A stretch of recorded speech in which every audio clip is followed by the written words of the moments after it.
Hello everyone, welcome back to the Rana academy.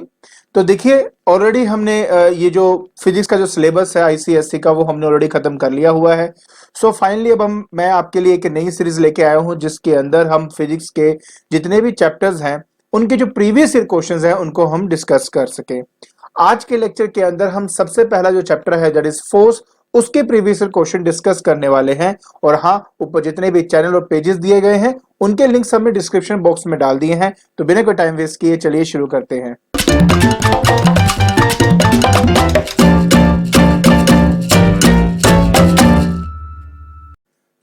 बेटा, मैं आपको पहले एक बात बता देता हूं कि ये जो क्वेश्चन आंसर्स मैंने रखे हैं ये इस तरीके से रखे हैं जैसे पहले आपके 1 मार्कर आ जाए, फिर आपका 2 मार्कर आ जाए एंड उसकी तरह 3 मार्कर, 4 मार्कर, इस तरह से मैंने इसको स्क्रूटनाइज करके रखा हुआ है। तो हो सकता है ईयर ऊपर नीचे हो जाए, बट दैट डजंट मीन कि मैंने कोई क्वेश्चन छोड़ा है। आपके जितने भी प्रीवियस ईयर के क्वेश्चन है चैप्टर वाइज वो मैंने इस वीडियो में डिस्कस कर दिए हैं। तो आपने बस क्या करना है कि इन क्वेश्चंस को देखना है और ये देखना है कि उसका आंसर कैसे आपने देना है। तो पहला क्वेश्चन कहता है कि बेटा why is the jack screw provided with a long arm. देखिए बेटा, आप अच्छी तरह जानते हो कि जो टॉर्क होता है बेटा, जिसको हम मूवमेंट ऑफ फोर्स कहते हैं, वो हमारा फोर्स इनटू परपेंडिकुलर डिस्टेंस होता है बेटा। तो आप देख सकते हो कि जो टॉर्क है वो दो फैक्टर पे डिपेंड करता है, एक तो आपके फोर्स पे और दूसरा परपेंडिकुलर डिस्टेंस पे। तो अगर मैं परपेंडिकुलर डिस्टेंस को बढ़ा दूंगा तो ऑटोमेटिकली बेटा टॉर्क भी क्या हो जाएगा, बढ़ जाएगा, और उतने आसानी से मैं किसी चीज को रोटेट कर सकता हूं। So that is the reason why a jack screw provided with a long arm. बाकी मैंने यहाँ पे प्रॉपर इसका जो आंसर है वो लिख कर रखा हुआ है। नेक्स्ट कहता है डिफाइन इक्विलिब्रियम। आपको पता है बेटा कि a body is said to be in equilibrium if the sum of all the forces acting on the body, या वो जीरो हो या तो जितनी भी टॉर्क एक्ट कर रही है उसका जो सम है वो जीरो हो, तब हम कहेंगे the system is said to be in equilibrium. एक बीम बैलेंस की अगर बात करते हैं, ठीक है, अगर वो हॉरिजॉन्टल पोजीशन पे है तो इसका मतलब वो कौन सा इक्विलिब्रियम होता है बेटा आपका, वो आपका होता है बेटा स्टैटिक इक्विलिब्रियम। तो ये बात आपने ध्यान में रखनी है। फिर मेरा आता है कि on what factor does the position of the centre of gravity of the body depends. देखिए, आपको मैंने बताया था बेटा कि एक बॉडी का जो शेप और जो साइज है या डिस्ट्रीब्यूशन ऑफ मास है उस पे आपके सेंटर ऑफ ग्रेविटी डिपेंड करती है। और कहता है कि what is the SI unit of the moment of force. Moment of force को बेटा टॉर्क कहा जाता है, और टॉर्क होता है बेटा फोर्स इनटू परपेंडिकुलर डिस्टेंस। अभी मैंने आपको जैसे बताया, तो फोर्स का बेटा न्यूटन होता है, परपेंडिकुलर डिस्टेंस का बेटा मीटर होता है, तो टॉर्क जो हो जाएगा उसका यूनिट हो जाएगा न्यूटन मीटर। याद रखें बेटा कि आप इसको जूल नहीं लिख सकते हो। जूल इसलिए नहीं लिख सकते बेटा क्योंकि उसका रीजन ये है कि जो जूल है वो एनर्जी का यूनिट होता है, और जो टॉर्क है वो टर्निंग इफेक्ट ऑफ फोर्स है। तो इस वजह से बेटा आप उसको नहीं लिख सकते क्योंकि दोनों का मतलब इंटायरली डिफरेंट होता है। फिर आता है बेटा name the factor affecting the turning effect of the body. मैं आपको बेटा ऑलरेडी बता चुका हूं कि ये दो फैक्टर्स पे डिपेंड करता है, वो दोनों फैक्टर्स यहाँ पे आपके लिखे हुए हैं। फिर कहता है a nut is opened by a wrench of length 20 centimetre. ठीक है, तो बेसिकली आपको बेटा परपेंडिकुलर डिस्टेंस यहाँ पे दिया हुआ है जो कि है 20 सेंटीमीटर। सो मैं पहले तो इसको डिवाइड बाय 100 कर दूंगा, 0.2 मीटर आपका आ गया।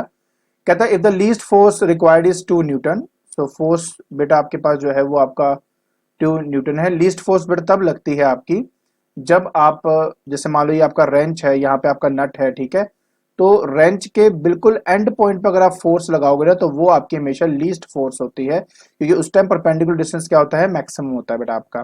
तो प्लीज हमेशा इस बात को याद रखना, ठीक है, कि लीस्ट फोर्स तब लगती है जब वो मेरे मतलब कोई भी जो मेरे को दिया होता है उसके एंड पे अगर आप जो है फोर्स को अप्लाई कर रहे हो, या फिर मैक्सिमम परपेंडिकुलर डिस्टेंस को कहते हैं। तो मतलब ये पूरा डिस्टेंस मैं कंसिडर करूंगा। तो कहता है find the moment of force. तो मोमेंट ऑफ फोर्स जो होता है आपका, मैं यहाँ लिख देता हूँ, moment of force that will be force into perpendicular distance, है ना, यही था ना बेटा हमारा।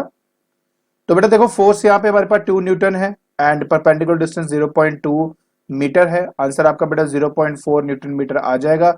इस तरीके से बेटा आपने अपने इस क्वेश्चन का आंसर करना था। नेक्स्ट क्वेश्चन कहता है कि where is the centre of gravity of a uniform ring situated. Of course उसके सेंटर पे एक्ट करता है।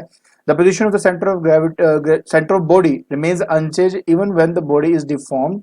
State whether statement is true और फॉल्स। देखिए ये फॉल्स है। आपको अच्छी तरह पता है कि डिस्ट्रीब्यूशन ऑफ मास पे जो शेप एंड साइज है उस पे आपका सेंटर ऑफ ग्रेविटी जो है वो डिपेंड करती है।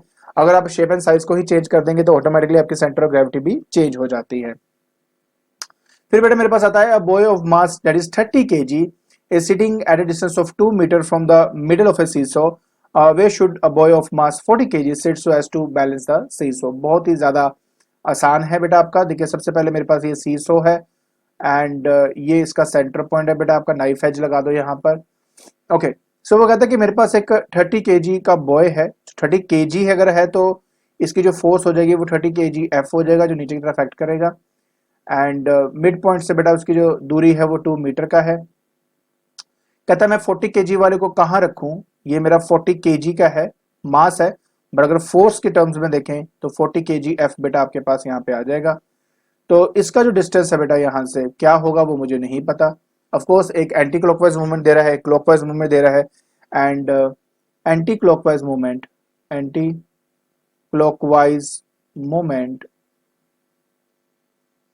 इक्वल टू क्लॉकवाइज मूवमेंट बेटा। बहुत इजी है, कोई मुश्किल नहीं है बेटा, ठीक है। सो एंटी क्लॉकवाइज बेटा ये वाला दे रहा है, क्लॉकवाइज आपका ये वाला दे रहा है, तो बस इसकी जगह पे आ जाएगा बेटा 30 kgf into 2 metre is equal to बेटा 40 kgf इंटू एक्स। अब आप देख ही सकते हो बेटा kgf से kgf आपको कैंसिल हो रहा है, एंड जो x है बेटा आपके पास आ जाएगा that is 30 into 2 metre divide by बेटा 40, ये आपके पास यहाँ पे आएगा। सो ये बेटा आपका कैंसिल हो गया, ये 2 से ये 2 गया, ये 2 इस 3 को बेटा डिवाइड करेगा तो 1.5 मीटर आपका आंसर आ जाएगा। Very simple. नेक्स्ट क्वेश्चन कहता है कि what is meant by the term moment of force. तो बेटा बताया था turning effect produced by the force on a rigid body about a point और अ पिवट और a fulcrum is called the moment of force. कहता है if the moment of force assigned a negative sign then ये बताओ कि clockwise है कि anti clockwise. हमेशा रखे बेटा कि क्लॉकवाइज के लिए नेगेटिव होता है, ये जो क्लॉकवाइज है बेटा उसके लिए हमेशा नेगेटिव लेते हैं, और जो एंटी क्लॉकवाइज होता है बेटा आपका उसके लिए बेटा पॉजिटिव होता है। तो ये बात हमेशा आपने याद रखनी है, ठीक है। नेक्स्ट फिर आता है a man can open a nut by applying a force of 150 newton by using a lever handle of 0.4 meter. What should be the length of the handle if he able to open it by applying a force of 60 newton. So देखिए सबसे पहली बात ये है कि मुझे same amount of torque produce करना है। तो पहले तो हम केस नंबर 1 ले लेते हैं। फर्स्ट केस के अंदर क्या है कि फोर्स जो है वो 150 न्यूटन मेरे को दिया हुआ है, जो लेंथ है आपकी 0.4 मीटर आपको दिया हुआ है, तो जो टॉर्क होगा सो वो हो जाएगा बेटा 150 इंटू 0.4 मल्टीप्लाई करना होता है आपने सिंपल। तो ये आपके पास यहां पे आ गया। केस नंबर 2, अब केस नंबर 2 में जो टॉर्क आप यूज करेंगे ना बेटा वो यही वाला है 150 इंटू 0.4। वैसे मुझे पता है कितना आंसर है, 60 बन जाएगा आपके पास यहाँ पे, मैं वैसे नहीं लिख रहा है इसको थोड़ी देर के लिए, ठीक है। उसके बाद कहता है कि जो फोर्स है वो आपको दिया हुआ बेटा 60 न्यूटन का, और इसने परपेंडिकुलर डिस्टेंस बोला। तो टॉर्क का बेटा जो फॉर्मूला होता है वो होता है फोर्स इंटू परपेंडिकुलर डिस्टेंस। मैं आर ले लेता हूँ इसको, एंड आर हो जाएगा बेटा टॉर्क डिवाइड बाय फोर्स। तो जो टॉर्क है वो है 150 इंटू 0.4 डिवाइड बाय बेटा 60, ये इससे कैंसिल हो गया बेटा आपका, ठीक है। ये 2 से गया तो 0.2 आ गया, ये 3 आ गया, ये बेटा आपका पास क्या आ गया 5 इंटू 0.2 करेंगे तो आपका आंसर 1 मीटर आ जाएगा, और यही आपका रिक्वायर्ड आंसर है। क्लियर जी। चलिए नेक्स्ट क्वेश्चन कहता है कि where does the position of the centre of gravity lie for the circular lamina. हमेशा उसके सेंटर पे बेटा लाई करता है आपका। एंड ट्रायंगुलर लेमिना में क्या होता है बेटा कि एट इट सेंट्रॉइड होता है। सेंट्रॉइड का मतलब होता है कि जो परपेंडिकुलर बाइसेक्टर होता है ना इनके, मतलब एंगुलर बाइसेक्टर जो होता है, अगर उनमें से अगर मैं ऐसे निकाल दूं तो ये वाला जो पॉइंट होता है बेटा इसको सेंट्रॉइड कहा जाता है, ठीक है। और यहाँ पे बेटा इसकी सेंटर ऑफ ग्रेविटी होती है। ओके, सो नेक्स्ट क्वेश्चन कहता है बेटा आपका a half metre rule is pivoted at the centre. देखिए बेटा ये जानना बहुत इंपॉर्टेंट होता है कि हमें कौन सा जो रोड है वो दिया हुआ है। हाफ मीटर रूल होने का मतलब होता है कि इसका जो सेंटर पॉइंट है वो 25 पर होगा, ठीक है। कहां पे होगा 25 पे इसका सेंटर पॉइंट होगा। फिर कहता है कि आपको 20 GF एक तरफ रखा हुआ है, एंड 12 ग्राम फोर्स बेटा एक जगह आपके रखा हुआ है। सो ये कहता है कि विच of the two force acting on the rigid road causes a clockwise movement. Of course ये 12 ग्राम फोर्स वाला, ठीक है ना, विच ऑफ द टू फोर्सेस बताने की जरूरत नहीं है, ओनली 12 ग्राम फोर्स, ये इसका आंसर है बेटा। कहता है is the road is in equilibrium. अब उसके लिए clockwise and anticlockwise movement पता करना बहुत इंपॉर्टेंट है बेटा आपका। तो सबसे पहले हम सेकंड पॉइंट के लिए क्लॉकवाइज मूवमेंट बेटा पहले पता कर लेते हैं। सो क्लॉकवाइज मूवमेंट हो जाएगा बेटा आपका फोर्स, देखो क्लॉकवाइज होगा ये वाला, ये वाली फोर्स है और ये परपेंडिकुलर डिस्टेंस है। सो डिस्टेंस बेटा आपको 10 सेंटीमीटर दिया हुआ है। सो 12 ग्राम फोर्स इंटू 10 कर दूंगा, आंसर मेरा 120 ग्राम फोर्स सेंटीमीटर आ जाएगा बेटा आपका। एंड फिर करूंगा बेटा anti clockwise movement. Anti clockwise क्या होता है ना कि जो लेफ्ट वाला होता है ना वो एंटी क्लॉकवाइज होता है, डिपेंड करता है फोर्स किस तरफ एक्ट कर रही है। अगर डाउनवर्ड ही एक्ट कर रही है तो लेफ्ट वाला एंटी क्लॉकवाइज और जो राइट वाला है वो क्लॉकवाइज देता है हमेशा। अच्छा 20 ग्राम फोर्स है बेटा, इंटू बेटा मैं 6 सेंटीमीटर कर दूंगा आपका, तो ये आपका फिर से 120 ग्राम फोर्स सेंटीमीटर आ रहा है, क्योंकि क्लॉकवाइज एंटी क्लॉकवाइज के बराबर है। सिर्फ इसी वजह से बेटा ये सिस्टम क्या है आपका बैलेंस्ड होगा, सिंपल सी बात है, इट इज इन इक्विलिब्रियम। फिर कहते थे direction of 20 gram force is reversed. अच्छा इसका मतलब पता क्या है, मैं आपको बता देता हूं। इसका मतलब सिर्फ ये है कि अगर मान लो कि आपका जो 20 ग्राम फोर्स है पहले ऐसे एक्ट कर रहा था ना, मान लो अब वो इस तरह एक्ट कर रहा है, so this is 20 gram force. But अगर इस तरफ से एक्ट करेगा तो what is the magnitude of the resultant movement of the force on the torque. बहुत इजी है, सिंपल सी बात है कि आपका जो क्लॉक ये आपका क्लॉकवाइज देगा, ये भी क्लॉकवाइज देगा, तो रिजल्टेंट जो होगा वो ऐड हो जाएगा बेटा इन तीनों का। मतलब ये कि रिजल्टेंट मोमेंट ऑफ फोर्स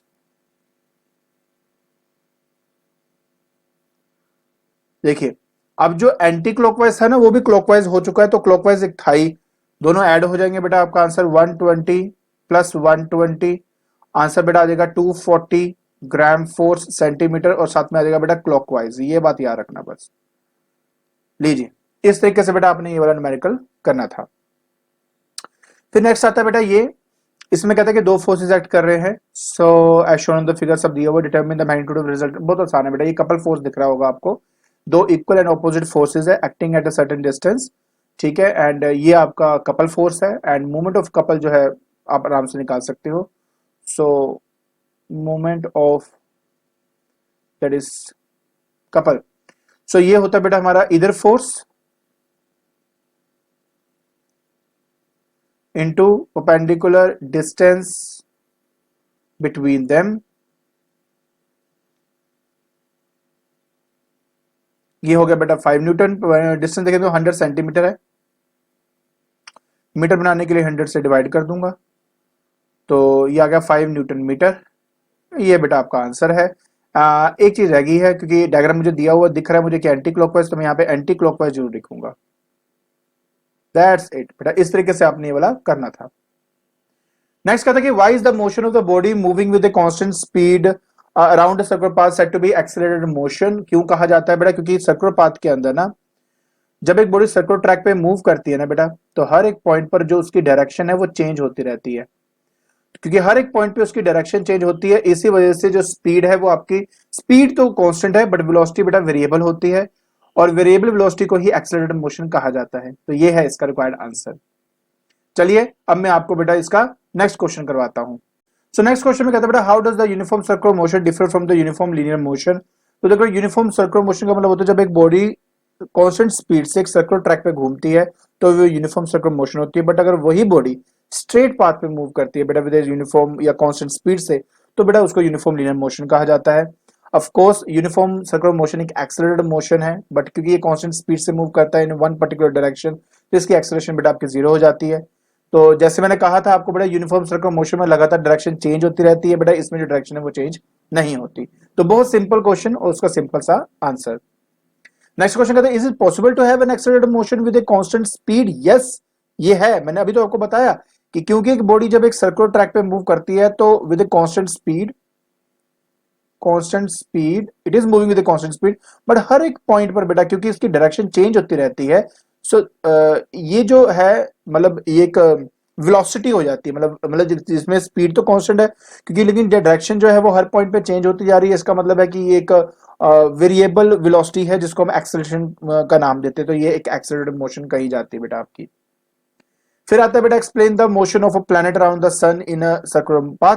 देखिए बेटा, अगर आपको पता है कि अगर मेरे पास कोई भी एक प्लैनेट है और बीच में बेटा क्या है हमारे पास, दैट इज सन है, ठीक है, दिस इज सन। तो ये जो सन है इसके ऊपर बेटा हमेशा अपनी एक फोर्स लगाता है जिसको हम कहते हैं ग्रेविटेशनल फोर्स, ग्रेविटेशनल फोर्स। और ये ग्रेविटेशनल फोर्स बेटा प्रोवाइड करता है, क्या प्रोवाइड करता है, सेंट्रीपिटल फोर्स, पिटल फोर्स, जिसकी वजह से बेटा जो बॉडी है वो सर्कुलर पाथ पे घूमती रहती है। ठीक है, तो यही इसके मोशन का कारण है। सो नेक्स्ट क्वेश्चन में कहता है बेटा stone of mass m is rotated in a horizontal circular path with a uniform speed bye trying a strong string with the help of your hand, answer the following question. मैं आपको पहले इसका थोड़ा सा आइडिया सा दे देता हूँ बेटा कि एक्चुअली हो ये रहा है कि पर्सन है, पर्सन के पास बेटा एक थ्रेड है, थ्रेड में एक आपका मतलब पत्थर लगा हुआ है सपोज आपके पास, ठीक है, एंड उसको आपने इस तरह से हॉरिजॉन्टल पाथ पे ऐसे आप उसको लगातार घुमा रहे हो। ठीक है, तो ये उसके बारे में यहाँ पे बेटा बातचीत हो रही है। तो कहता है बेटा कि पहला क्वेश्चन आपसे पूछता है कि is the stone moving with a uniform और ए वेरिएबल स्पीड। देखिए सिंपल सी बात है बेटा कि जब एक सर्कुलर ट्रैक में घूमता है तो यूनिफॉर्म स्पीड होती है बट वेरिएबल वेलोसिटी होती है, जो आपके पहले पॉइंट में बताया गया है। ठीक है, नेक्स्ट क्वेश्चन क्या कहता है बेटा, नेक्स्ट क्वेश्चन ये कहता है कहाँ गया कहाँ गया कहाँ गया, हाँ, कहते is the stone moving with uniform acceleration. बिल्कुल भी नहीं, क्योंकि बेटा हर एक पॉइंट पर क्योंकि उसकी डायरेक्शन जो है वो चेंज होते रहते हैं। देखो अगर इसका मैं टॉप व्यू दिखाऊं, अगर मैं इसका टॉप व्यू दिखाता हूँ बेटा, पता कैसे नजर आता है वो आपको, इस तरह से नजर आएगा कि देखिए जो स्टोन पहले यहाँ था इसका एक्सेलरेशन इस तरफ है, अगर स्टोन यहाँ पे तो इसका एक्सेलरेशन इस तरफ है, ये यहाँ तो एक्सेलरेशन यहाँ, एक्सेलरेशन यहाँ तो यहाँ। तो अगर आप देखो बेटा इसकी जो डायरेक्शन है वो चेंज होती जा रही है। सिर्फ इसी वजह से बेटा ये जो आपका मतलब जो मोशन होता है ये आपका यूनिफॉर्म एक्सेलरेशन बिल्कुल भी नहीं है, ये आपका वेरिएबल एक्सेलरेशन होता है। And always it acts toward the centre, centre of the circle, right.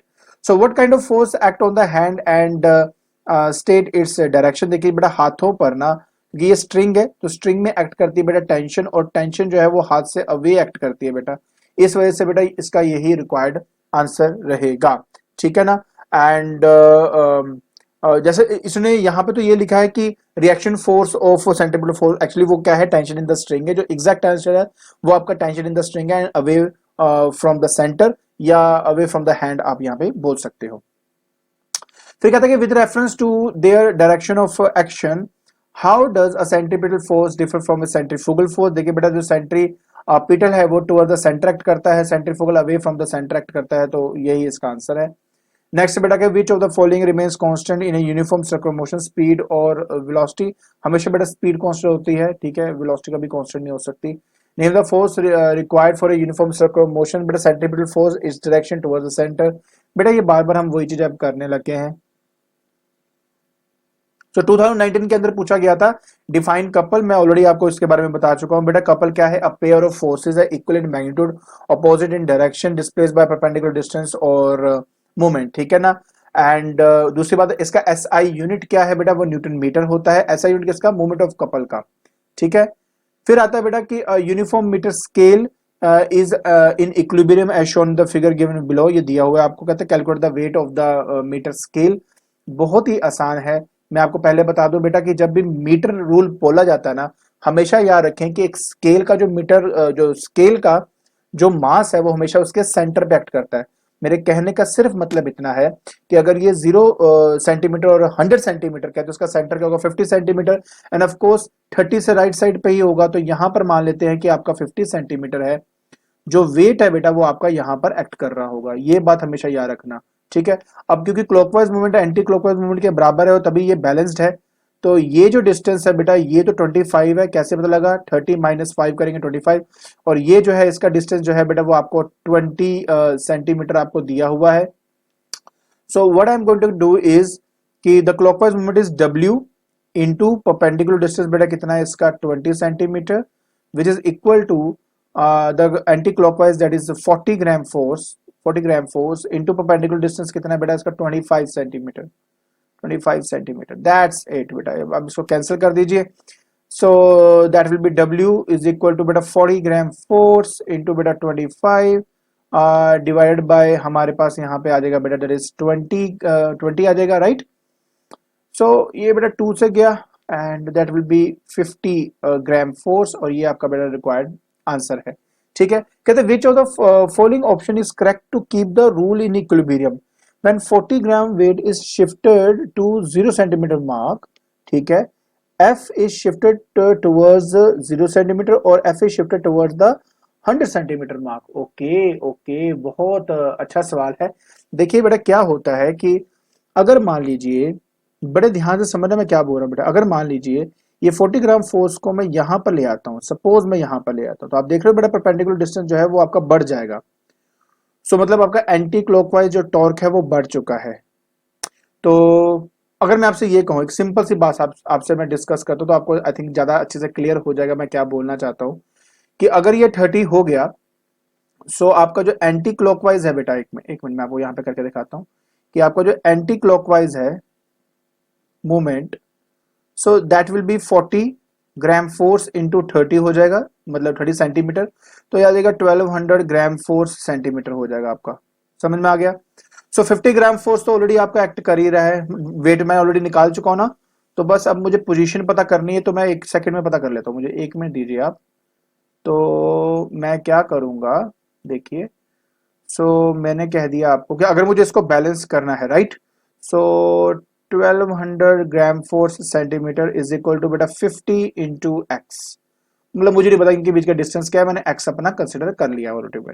ठीक है जी, so x will be what, that is 1200 gram force centimetre divide by बेटा 50 ग्राम फोर्स।